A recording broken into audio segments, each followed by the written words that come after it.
What is going on, everybody? It is Daniel Wright, and you are here listening to another episode of Paving the Way. As you can see, I am not in my normal office.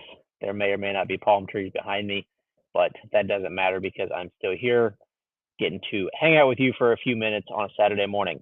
So, guys, this week, or not this week, but today, what I'm wanting to kind of dive into is kind of something that stems off of a topic from a couple of weeks ago, on one that I spoke on about how do you value yourself, and how do you, more or less kind of not validate, but how do you, bring value to yourself, and how do you define that, and where do you get it from, and how do you measure that? Something to kind of spin off of that I want to just touch on is how do you value others and how that's important in your day-to-day relationships, whether it's in the workplace, your family, or wherever it may be.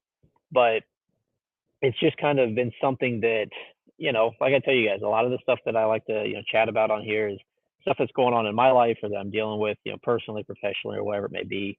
And the fact of valuing others in our life is just something that is forefront on my mind right now, in those relationships that we have.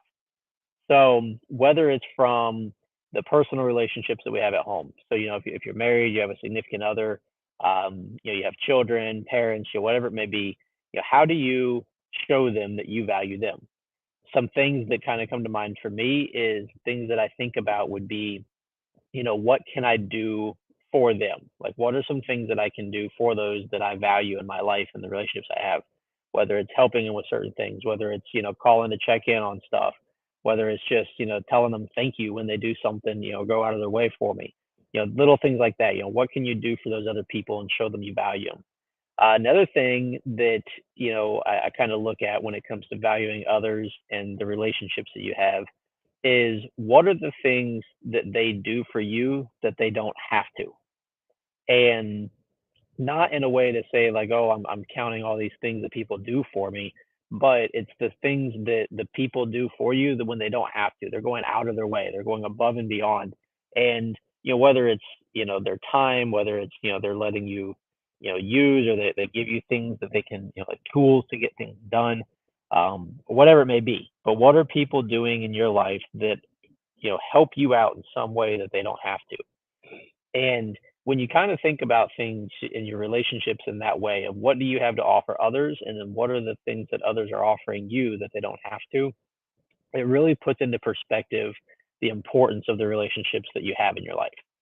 And when you do that, you start to see things differently. You start to have different conversations. You start to view people differently. You start to appreciate people more. And you start to pay more attention to the things that are more on the positive end of the spectrum versus the negative. Something an analogy that I've heard before is the relationships in life are kind of like a bank account, and in those relationships you make deposits and you make debits, like you pull out of it, so you make deposits and withdrawals. The relationships that you have, if you think about how many times you're making deposits into the relationship, hopefully if there's a time where you make a withdrawal, whether it's you're asking a favor, whether it's you make a mistake, something like that, whatever it may be, that hopefully the other person involved in that relationship, they're aware of all your deposits that you've made, and that one withdrawal isn't going to be something that's a make or break the bank account, right? Same thing goes with those relationships with you.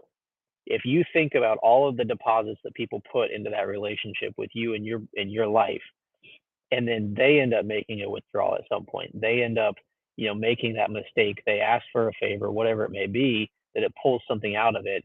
The idea is that you're not going to just close that bank account. You're not going to close that relationship just because one withdrawal is made and they have all those other deposits that are listed out.